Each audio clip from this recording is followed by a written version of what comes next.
Grabe po, nakakagulat po ang mga nangyayari sa atin ngayon. Mapapamura ka na lang ng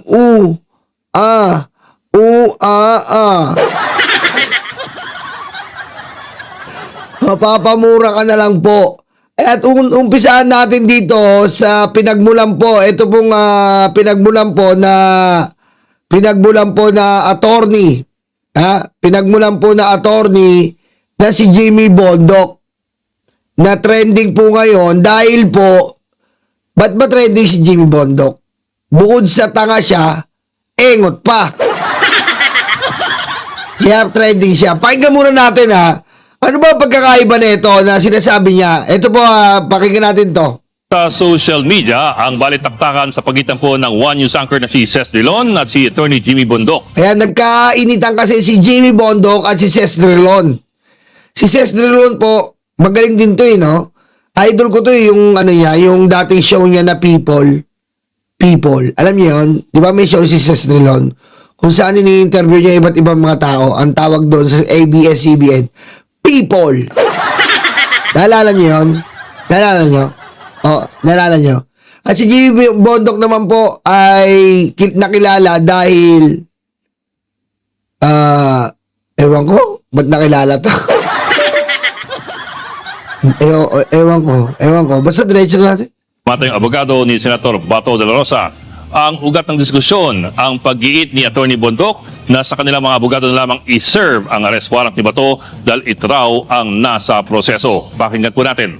Biro mo gusto ni Jimmy Bondoc na sa mga abogado daw po i-serve ang warrant of arrest. What the F? Pusang ina, Jimmy Bondoc, paano nangyari yun? Demanding! Masyadong demanding si Jimmy Bondoc. Ano pa? Masyadong mapapel. Ibig kong sabihin, kapag si Bato po ang may warrant of arrest, hindi diretso sa mga abogado niyang inutil. May exclusivity. Wow! Aray ko. Pag si Bato po ang may warrant of arrest, may exclusivity. Wow!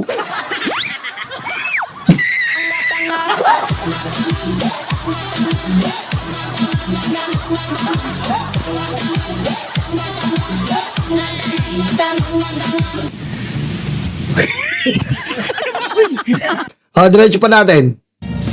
We are just waiting for the government authorities to serve us a personal service po nung warrant. And also we are... Personal service? Biro nyo po gusto niya personal service? Alam nyo po si Jimmy Bondoc, engot po ito Gusto nyo ba malaman bakit engot to? Bakit ganyan gusto niya? Press 6-7. Press nyo po 6-7, malalaman nyo.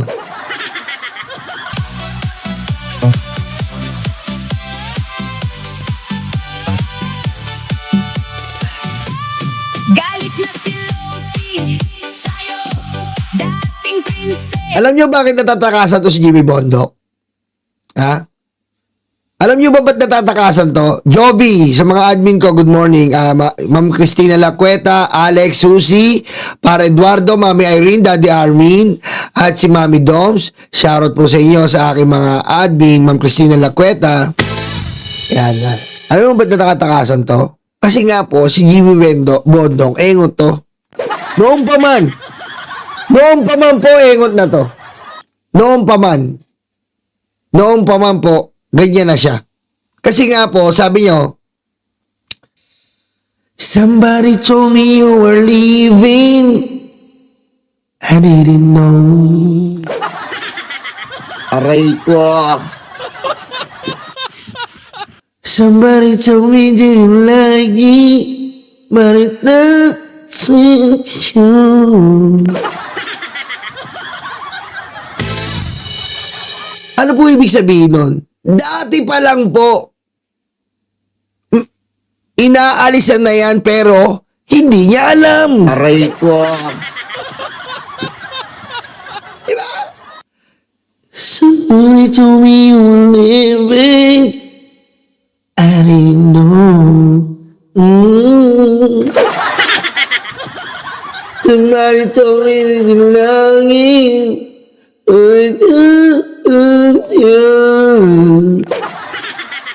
Somebody told me that you don't want me no more. So I walked out of the door. Diba? Ibig sa inyo eh. Dati pa lang po natatakasan na to. Mang-mang eh. Diba? Sa kanta niya pa lang. Inaalisan na siya, hindi niya pa alam. Kaya inalisan ni Bato, hindi niya daw alam. Aray ko. Eh kung wala na nga, missing na nga si Senator, paano isi-serve? That is the purpose of the lawyers, ma'am. We are his legal counsel. Ma'am, I hope you don't ridicule us, ma'am. No, we're doing our best to I'm be not. You're earnest saying with you want the government to personally serve, but Yes. he ran You away. to us. He ran away. Abogado po kami. Abogado naman kami. Pwede naman po sa amin. And then, Yes. ano pong gagawin Yes. ninyo pag Well, na-serve na sa inyo? Then we will follow You will produce accordingly. him? You will produce your client. Well, I can't assure that because I'm not Bato, but we will, of course, definitely serve. May nang abogado to, parang si Marcoleta. Sabi ko nga po sa inyo, kapag nagiging DDS ang abogado, humihina, kumukupal. Kapag nagiging DDS po ang abogado, nagiging mahina at kumukupal. Kaya ganun po eh. Kita mo ang hina ni Jimmy Bondok para si Marcoleta, ang hina. Si Marcoleta naman ang hina ng kapit ng buhok. Ano po ba team song ni Marcoleta? Meron po yung team song si Marcoleta o paboritong kanta na lagi niyang kinakanta. Kasi po nakwento sa akin ni paring Tito Soto. Si Marcoleta, meron pala itong kinakanta. Press 6-7, malalaman nyo. Aray ko. Laging pabida, walang laman ulo. Ang ugali sobrang walang modo. Patayin mo si Liza. No joke, patayin mo. Si Marcoleta po pala, ang paborito na itong kanta ay huwag kang bibitiw bigla, huwag kang bibitiw bigla, higpitan lang ang iyong kapit, makikita ating ani. Patayin mo si DDM? No joke.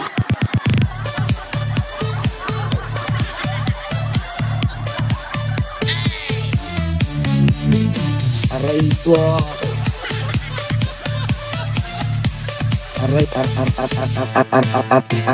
Aray ko. Yun po yun po, nakikita kasi na CR Tito Sen, sabi niya, nag-CR ako, Nolo. O, anong nangyari? Kumakanta? Ano kinakanta, Tito Sen? Huwag kang bibitiw. Nakakantaan daw yung piluka eh. Aray ko. Parang on our client. Kasi po, ayaw nilang sundan yung sistema. Okay, Rodok, dahil sa'yo, puro kami kanta rito, leche ka eh. Leche ka eh. Ano, Jay Bondok? Baka sumikat ka pa kung diniretso mo yung pagkanta mo eh. Sa totoo lang ha, Jimmy Bondok. Kung kumakanta ka na ng mga love song, ha? Sisikat ka pa lalo eh. Kaso sa pagiging abogado mo, hindi ka pa kilala, laos ka na. Laos ka na. Apakahina mo, pre. Apakahina mo, pre. Feeling mo matalino ka. San ka pa nagpapa-interview. Host ka pa. Kasama si Jesus Palsis. Para ka lang tanga doon na pagdating sa iyo yung tanong, obvious na parang tanga na yung sagot. Aray ko. Diba? Tsaka dito po ako naniniwala, ha? Dito po ako naniniwala na si Bato de la Rosa ay kuripot. Dito po ako naniniwala si Bato de la Rosa ay kuripot. Kumuha ka ba naman ng abogado mo, si Jimmy Bondok lang? Ikaw talaga.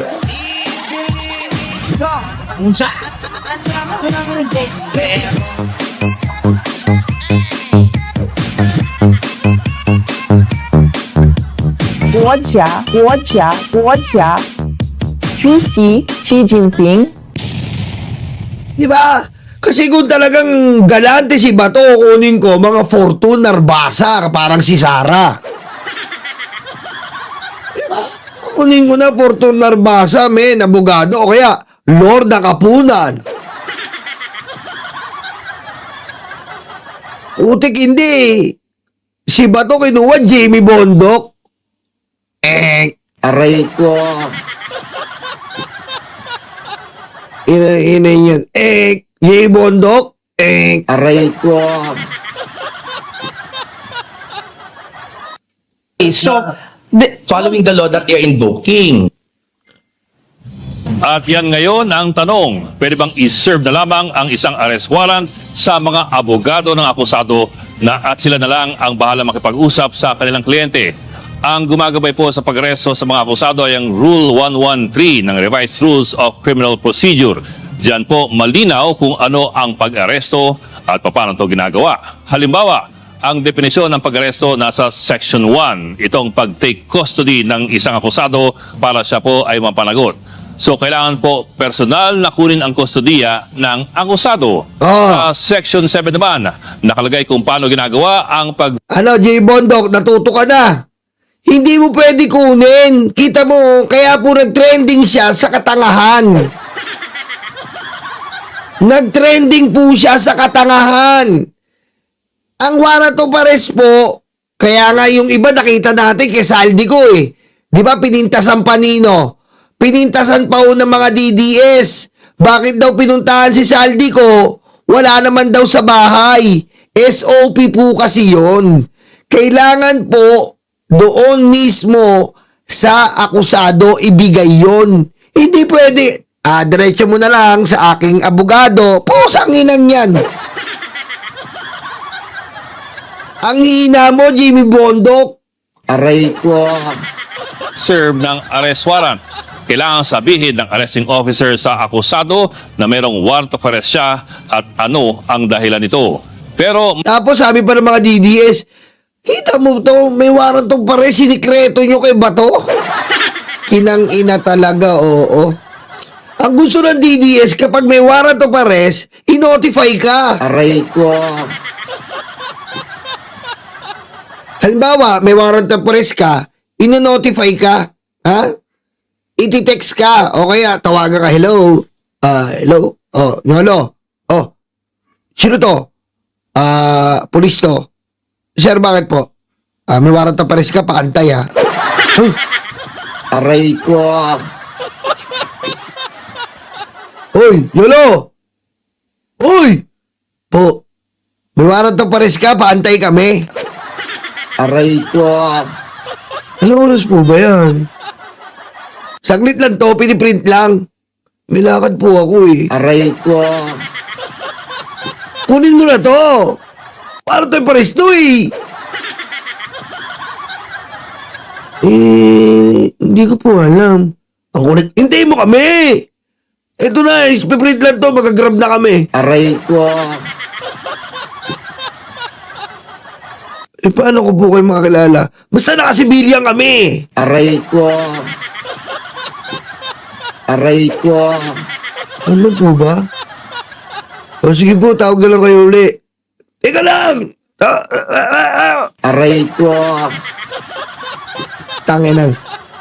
Grabe makabubuan ng mga DDS eh. Galit na galit sila, ba't daw kinonfidential ng ICC yung warrant? Pusang. Ito naman si Jimmy Bondok, iba naman ang version, upgraded. Kapag may warrant, kailangan idiretso sa abogado. Ibang klase ang utak, no? Grabe po. O, diretso natin. may exemption po yan kung biglang tumakbo ang akusado bago pa man siya mabasahan ng warrant na waive na niya ang kanyang karapatan dyan. Pero ito pa, Ayon din sa Section 7, hindi kailangang dala-dala ng arresting officer ang mismong warrant sa mga oras na yon. The officer need not have the warrant in his possession at the time of the arrest. Ayon po yan sa rule na ito. But after the arrest, if the accused so requires, the warrant shall be shown to him. Wala po sa rules of criminal procedure ang anumang patakaran na Ganun pala yun, no? Kahit hindi nila dala yung warrant. Kahit pala hindi nila dala yung warrant, okay lang. Kaya nga po sabi ko sa inyo, mga kababayan. Mga kababayan, tignan nyo. Tarantado po mga DDS. Sorry po sa mga nag-ano po dyan na bakit nyolo, bakit ka masyado kang high blood na mumura ka. Nagmumura ka na. Mga kababayan, palit po tayo ng pwesto. Mga karayuma, magpalit tayo ng pwesto. Dito po kayo. Wala kayong script. Naririnig nyo lang. Nire-react nyo yung mga bagay na nangyayari ngayon. Hindi ko po matago yung damdamin ko. Pasensya na po kayo. Ayoko naman po magpakainutol dito na isang vlogger na magpapakabait ako sa inyo na narinig nyo po? Narinig nyo po, pinatakas nila si Bato? Ang galing po. Aray ko.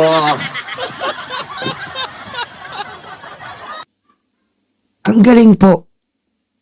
Napakahusay po nila. Aray ko. Aray ko. Kapuri-puri po at katanggap-tanggap ang kanilang ginagawa. Aray ko. Di ba? Pasensya na po kayo mga kababayan. Ito po ay bugso naming mga BBM vlogger na damdamin. Kasi bilang instrumento ninyo mga kababayan, mga karayuma, kami po ang nagsisilbing boses ninyo. Di ba? Kami po ang nagsisilbing boses ninyo. Kami po ang nakakaramdam kung ano ang nararamdaman nyo at dito natin binubuhos at binubuga. Kaya kung ano man ang nararamdaman nyo, alam ko naggagalaiti na yung puso nyo. Hayaan nyo kami na po ang sumigaw. Alam ko napapamura na kayo.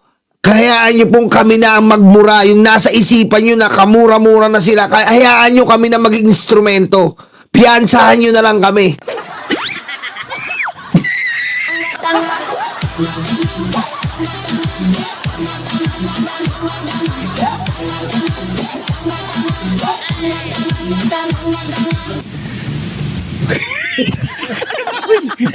Diretso na natin to.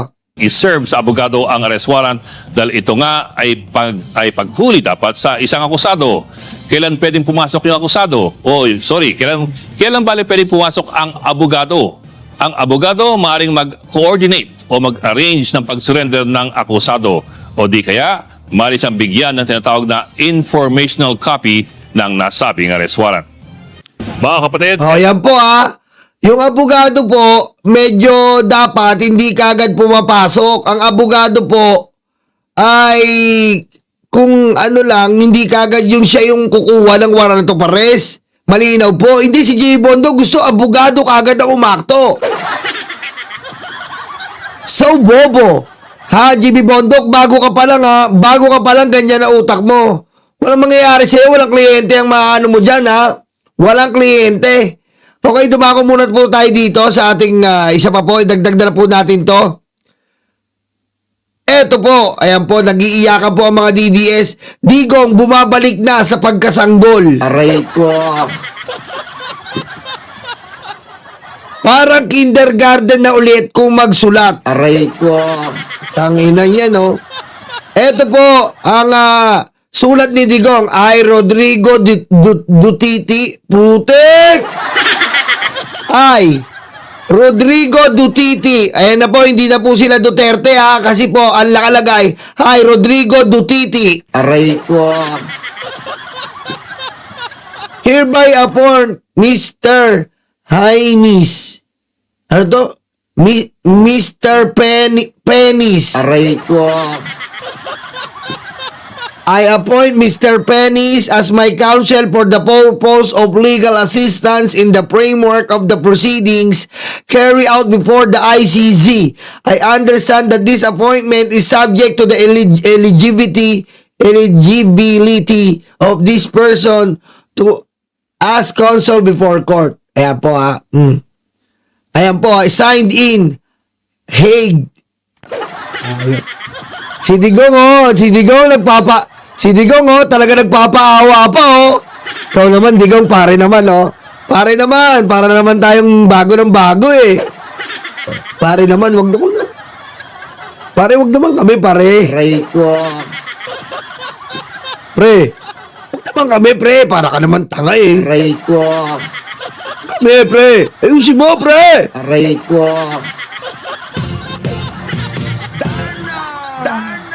Ayan po, ay bagong drama na naman po para kaawaan ang putang inanto. Bagong drama na naman po para sa panibagong iko-content ng mga DJ. Kawawa naman si Tatay Digong, hindi na makasulat, pero nakakajakol. Patayin mo si BBM. No joke.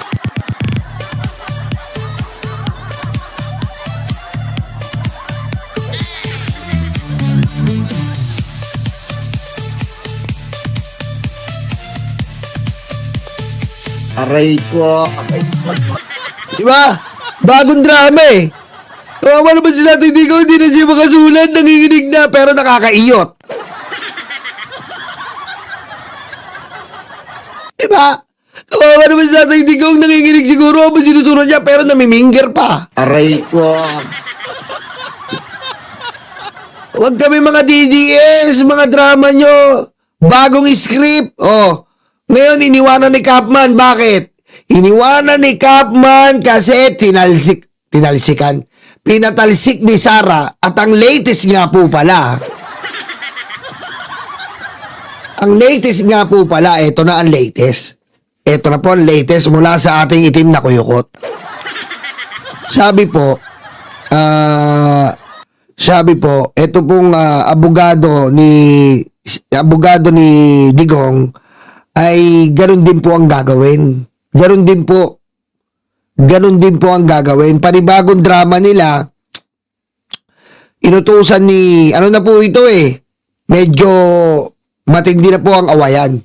Di ba kinuwento ko sa inyo na si Kaufman sinibak na dahil nga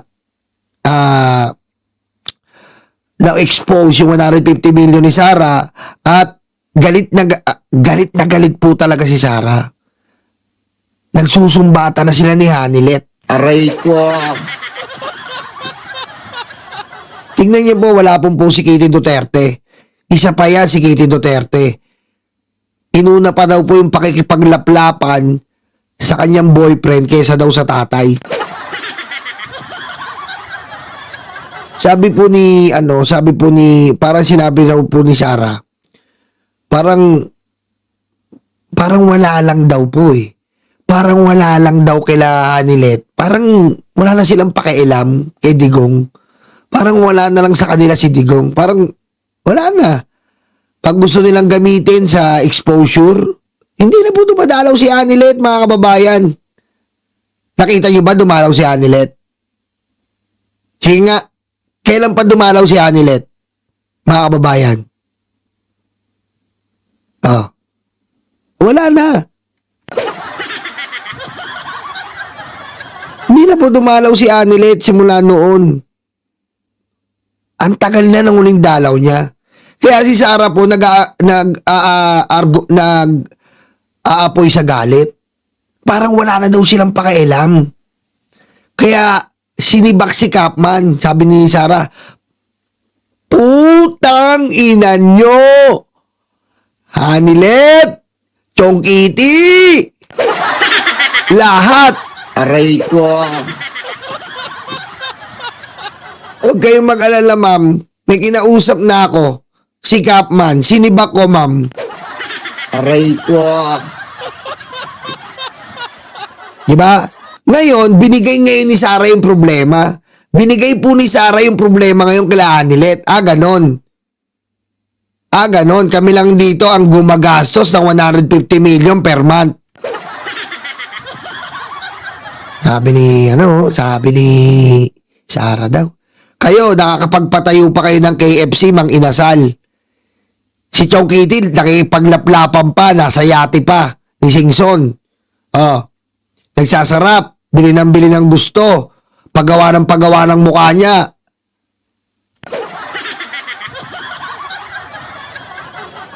Ngayon, eto pong bagong abogado, provided na yan nila Hanilet. Hindi na po kay Sara yan. Si Sara po, nagkuha niya si Kapman eh. Kaya po, lumabas po sa balita, ang bagong kukuha ng abogado ay sila Hanilet at Chong Kitty po ang magbabasbas. At yan na nga po nangyari. Kasi binitawan na ni Sara. Kasi, isipin niyo po, talagang hindi na. Malamang si Philip Salvador bumabandera na kay Hanilet, baby. Aray ko. Diba? Wala na. Baka nagsasama na yan ni Philip Salvador. Kailan pa po dumalaw si Hanilet doon? Wala nang dalaw si Hanilet. Wala nang dalaw. Baka sa iba na nagpapabarurot yan.